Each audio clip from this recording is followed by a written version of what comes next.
खान साहब से ये भी पूछा अदालत ने जब वो नैब की तहवील में थे कि आप बताएं कि आप कि क्या तासुरात हैं कि 9 मई को क्या हुआ मुल्क में। तो खान साहब ने स्ट्रॉन्गेस्ट टर्म्स में कंडेम किया, अवाम को उन्होंने पुरअमन रहने की हिदायत दी और सरकार ने तकरीबन मुख्तलिफ किस्म की शहादतें साजिश और कंस्पिरेसी से रिलेटेड बनाई हुई हैं।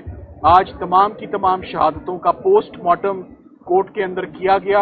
हम उम्मीद करते हैं कि मंडे को बहुत पॉजिटिव डिसीजन आएगा।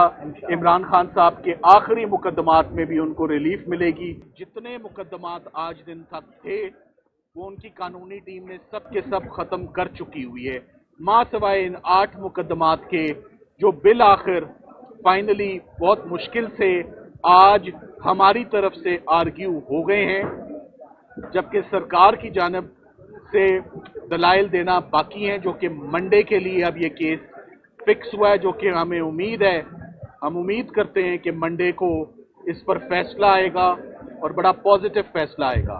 इमरान खान साहब ने 9 मई को उनको गिरफ्तार किया गया इस्लामाबाद हाई कोर्ट की प्रेमिसेस से और 12 मई को उनको सुप्रीम कोर्ट के ऑर्डर्स पे उस अरेस्ट को 9 मई को उनके होने वाली अरेस्ट को भी गैर कानूनी, इलीगल, इनवैलिड और अनकॉन्स्टिट्यूशनल डिक्लेयर किया।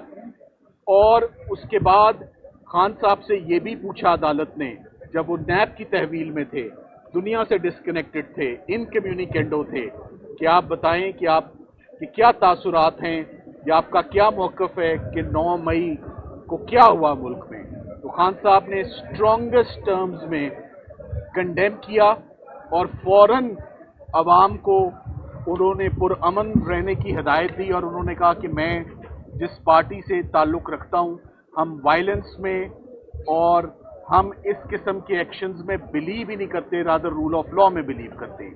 तो ये statement supreme court of Pakistan के ऑर्डर में ऑन रिकॉर्ड मौजूद हैं। इस्लामाबाद हाई कोर्ट की अल-कादिर में दी गई बेल में ऑर्डर का हिस्सा है और ये मौजूद है। अब सरकार ने तकरीबन मुख्तलिफ किस्म की मुख्तलिफ इकसाम की शहादतें साजिश और कंस्पिरेसी से रिलेटेड बनाई हुई हैं।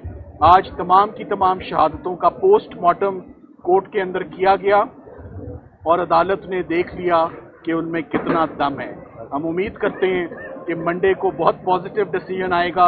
इमरान खान साहब के आखिरी मुकदमात में भी उनको रिलीफ मिलेगी और उसके बाद उनका एक आखिरी मुकदमा तोशाखाना 2 इस्लामाबाद में रह जाएगा, जो हम उम्मीद करते हैं चीफ जस्टिस साहब से दरख्वास्त भी करते हैं कि इमरान खान साहब और उनकी अहलिया के मुकदमात को प्लीज़ फिक्स फरमा दें, प्लीज़ वो केसेस लगा दें ताकि हम उसमें भी अदालतों को असिस्ट करें और जो इंसाफ है वो हम अदालतों से लें। बहुत देर से ये केसेस उल्तवा का शिकार हैं। हमारी बार बार एप्लीकेशंस देने के बावजूद तोशाखाना का केस नहीं लगाया जा रहा। तो जैसे ही इमरान खान साहब के केसेस अदालतों में लग जाएं, मेरा ख्याल है उसी दिन या उसी हफ्ते, अगर मिसाल के तौर पे 300 केस खान साहब के अगेंस्ट रजिस्टर्ड हैं तो 295 केसेस में उनको जमानतें मिल चुकी हैं या वो बरी हो चुके हैं। सिर्फ चंद एक केसेस बिहाइंड है 300, और 300 केसेस रजिस्टर होना कोई मामूली बात नहीं है। 300 केसेस को डिफेंड करना कोई मामूली बात नहीं है। अब तो 2022 से ये सफ़र शुरू हुआ है, 2025 हो चुका है। मेरा ख्याल है कि इट्स हाई टाइम नाउ कि बेटर सेंस शुड प्रिवेल और खान साहब जो हैं वो बाहर आ जाएं। Thank you very much.